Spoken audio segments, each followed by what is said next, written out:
Bine ați venit la Mic Dejun pentru Femei. Acum aproape 3100 de ani, pe vremea când în Israel era tolerată bigamia, Elcana avea două neveste, Ana și Penina.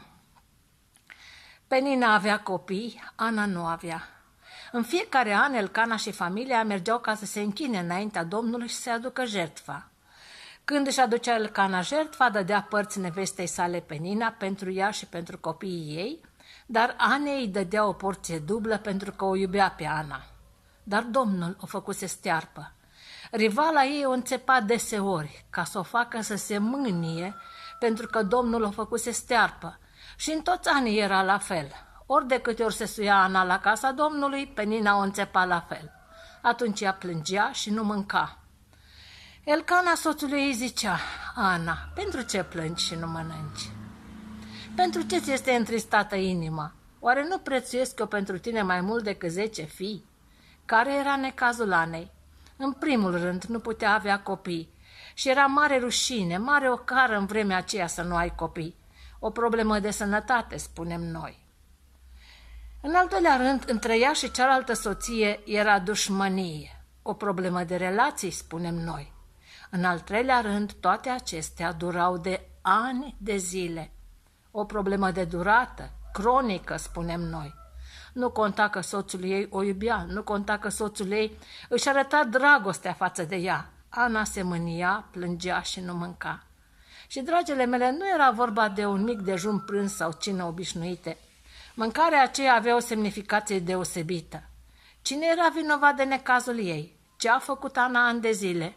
Mânie, revolt, amărăciune, plâns și putem continua, pentru că toate am trecut prin necazuri și reacționăm fiecare în felul ei. Până într-o zi, Ana s-a sculat de la masa de jertfă și a intrat în templu. Preotul Eli ședea pe un scaun lângă unul din ușorii templului.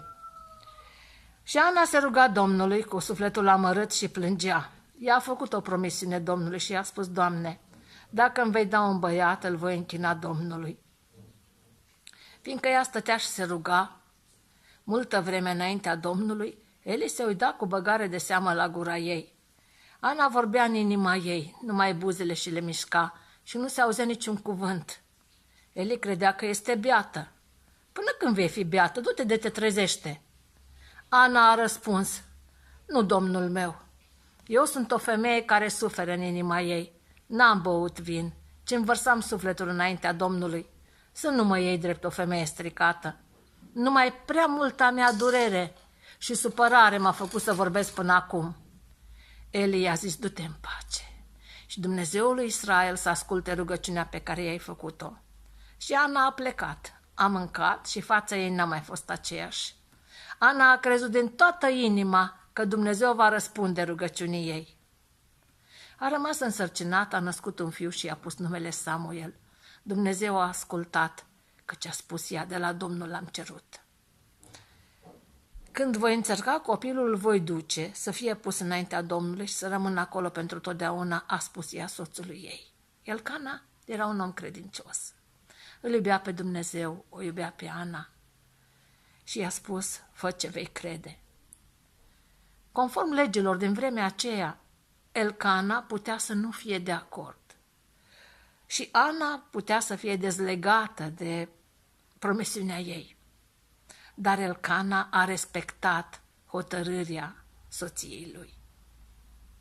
Ana și-a ținut promisiunea și a încredințat pe Samuel lui Eli încă de la o vârstă fragedă.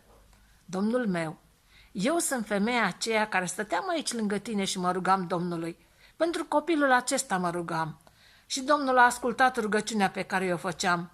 De aceea vreau să-l dau Domnului, toată viața să fie dat Domnului. Samuel a fost un om al lui Dumnezeu, o binecuvântare pentru poporul Israel și nu numai. Dragi doamne, dragi domnișoare, și noi avem necazuri. Poate ai o Penina în familie sau la serviciu sau în comitetul misiunii în care lucrezi. Poate ai o problemă de sănătate. Poate problemele tale nu sunt de ieri, de azi, ci de ani de zile. Poate până acum te-ai mâniat, ai fost cu sufletul amărât, ai plâns. Mult, prea multă durere și supărare. Până acum. Până azi. Este timpul pentru o schimbare. Merge înaintea lui Dumnezeu, spune-i lui. Nu este nevoie de un timp special, de un loc special. Dumnezeu este prezent peste tot. Voia lui este binele nostru. Nu spun că toate peninele vor dispare sau toate bolile vor fi vindecate. Dumnezeu poate să îngăduie o penină lângă noi ca să ne testeze calitatea credinței. Dumnezeu poate să ne vindece sau poate să îngăduie boala. Dar ne va da putere să facem față necazului fără supărare, fără mânie, ci cu pace și încredere în El. Așa să ne ajute Dumnezeu.